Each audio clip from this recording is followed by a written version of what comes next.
सात भाइयों की बहन थी वीरो। वे अपने भाइयों की बहुत लाडली थी।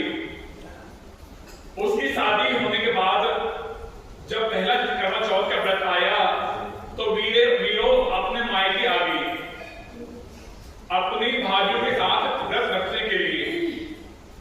वहां मायके में उसने अपना पहला करवा चौथ का व्रत रखा।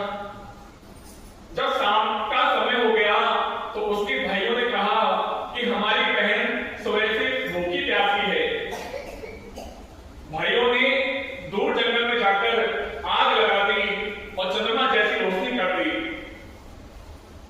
घर आकर भाइयों ने अपनी बहन से कहा, बहन देख तेरा चांद निकल आया। वीरों ने अपने भाइयों से कहा कि भाइयों का चांद तो नहीं निकला, मेरा चांद कैसे निकल आया। भाइयों ने अपनी भोली भाली बहन से कहा, भाइयों का चांद भी निकल आएगा। इसी भ्रम में आकर वीरों का गर्भ टूट गया। वीरों के राजा जैसा पति गहरी नींद में सो गया, उसके सारे शरीर में सुइयां ही सुइयां चुभ गई। वीरों को सुइयां निकालते निकालते एक साल बीत गया। फिर एक साल के बाद करवा चौथ का व्रत आया। करवड़े बेचने वाली आई। वीरों ने फिर से करवा चौथ का व्रत रखा और ये प्रण लिया कि वह इस बार सबके साथ ही पूजा करेगी, तभी अपना व्रत खोलेगी।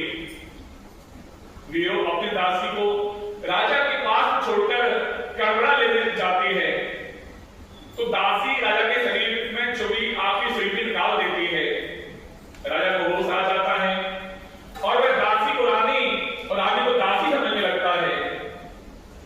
रानी बहुत दुखी रहने लगती है, यह सोचकर कि जो गोली थी वह रानी बन गई और जो रानी थी वह गोली बन गई। एक दिन राजा प्रदेश जा रहा था तो रानी जो असल में दासी होती है वह राजा से ढेर सारे गहने और महंगे कपड़े मंगाती है और दासी जो असल में रानी है राजा से गुड़िया लाने को कहती है। राजा जब वापस आ जाता है तो दोनों को उनका कहा गया सामान दे देता है। रानी जो दासी बन गई है वह हर समय गुड़िया के साथ अपना दुख बांटती रहती है। एक दिन राजा रानी वीरों के मुंह से यह बात जो रानी थी वो गोली बन गई और जो गोली